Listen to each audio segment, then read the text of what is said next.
जय हिंद फ्रेंड्स, स्वागत है आपका हमारे चैनल झारखंड स्टडी 99 पर। फ्रेंड्स, आज की इस वीडियो में हम लोग देखेंगे तो 30 झारखंड जी के जो कि आपके JSSC exam, JPSC exam, Jharkhand police इत्यादि एग्जाम पे पूछे जाएंगे। तो हमारा पहला सवाल है, दामोदर नदी कहाँ से निकलती है? तो टोरी लातेहार। दामोदर नदी कहाँ से निकलती है? टोरी लातेहार से निकलती है। अगला सवाल, कौन सी नदी दक्षिण पूर्व की ओर प्रभावित होती है? तो स्वर्णरेखा नदी। कौन सी नदी दक्षिण पूर्व की ओर प्रवाहित होती है? स्वर्णरेखा नदी। ब्राह्मण नदी का उद्गम स्थल कहाँ है? ब्राह्मणी नदी का उद्गम स्थल कहाँ है? तो दुधवा पहाड़ी दुमका, यानी ब्राह्मणी नदी का उद्गम स्थल है दुधवा पहाड़ी दुमका। अगला सवाल, पलामू केंद्रीय कारा कहाँ स्थित है? पलामू केंद्रीय कारा कहाँ स्थित है? तो मेदिनीनगर में स्थित है। छोटा नागपुर पठार की औसत ऊंचाई कितनी है? तो 760 मीटर है।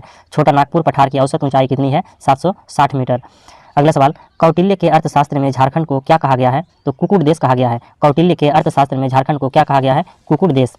तुजुक ए जहांगीरी में झारखंड क्षेत्र को क्या कहा गया है? तो खोखरा कहा गया है। तुजुक ए जहांगीरी में झारखंड क्षेत्र को क्या कहा गया है? खोखरा कहा गया है। अगला सवाल, झारखंड प्रदेश का सर्वप्रथम साहित्यिक उल्लेख किसमें मिलता है? तो ऐतरेय ब्राह्मण में। झारखंड प्रदेश का सर्वप्रथम साहित्यिक उल्लेख मिलता है ऐतरेय ब्राह्मण में।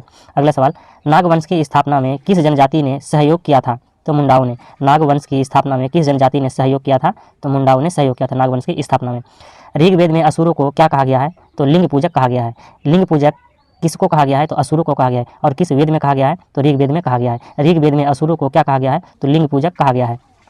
अगला सवाल, डूमेर सुमेर जलप्रपात कहाँ स्थित है? तो चतरा में स्थित है। डूमेर सुमेर जलप्रपात कहाँ स्थित है? चतरा में स्थित है। कुंडा जलप्रपात कहाँ पर है? तो हुसैनाबाद पलामू में। कुंडा जलप्रपात कहाँ पर है? तो हुसैनाबाद में है, जो कि हुसैनाबाद पलामू पे है, यानी कुंडा जलप्रपात कहाँ है? पलामू में है। पारसनाथ पहाड़ी की ऊंचाई कितनी है? तो 1365 मीटर या 4478 फीट। अगर फीट में कहे पारसनाथ पहाड़ी की ऊंचाई तो 4478 फीट, और मीटर में कहेंगे 1365 मीटर। पारसनाथ पहाड़ी की ऊंचाई है 1365 मीटर या 4478 फीट। जैन धर्म का मक्का किसे कहा जाता है? तो पारसनाथ की पहाड़ी को। जैन धर्म का मक्का किसे कहा जाता है? आंसर है पारसनाथ की पहाड़ी को। जैन धर्म संबंधी अवशेष कहाँ से प्राप्त हुए हैं? तो दामोदर व कसाई नदियों पर। जैन धर्म संबंधी अवशेष कहाँ से प्राप्त हुए हैं? तो दामोदर व कसाई नदियों पर। जैन धर्म को मानने वाले को क्या कहा जाता था? तो सरक कहा जाता था।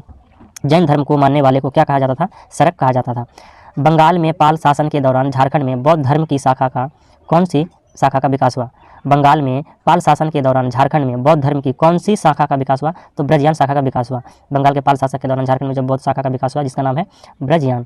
अशोक ने झारखंड में बौद्ध के प्रचार प्रसार के लिए किस अधिकारी को भेजा था? अशोक ने झारखंड में बौद्ध धर्म के प्रचार प्रसार के लिए किस अधिकारी को भेजा था? तो रक्षित को भेजा था। अगला सवाल, झारखंड में मुंडा पाहन तथा मुंडारी प्रथा किस काल की देन है? झारखंड में मुंडा पाहन तथा भंडारी प्रथा किस काल की देन है? तो गुप्त काल की देन है। अगला सवाल, किस राजा को न्यासी राजा की संज्ञा दी जाती है? तो मिरनी राय को। यहाँ पर न्यासी होंगे कि किस राजा को न्यासी राजा की संज्ञा दी जाती है? तो मिरनी राय को न्यासी राजा की संज्ञा दी जाती है। झारखंड का प्रथम आयुर्वेद महाविद्यालय क्या है? तो राजकीय आयुर्वेद महाविद्यालय लोहरदगा।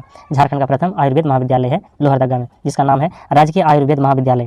अगला सवाल, झारखंड का प्रथम आदिवासी पद्मश्री प्राप्तकर्ता कौन है? तो जुएल लकड़ा है। झारखंड का प्रथम आदिवासी पद्मश्री प्राप्तकर्ता जुएल लकड़ा।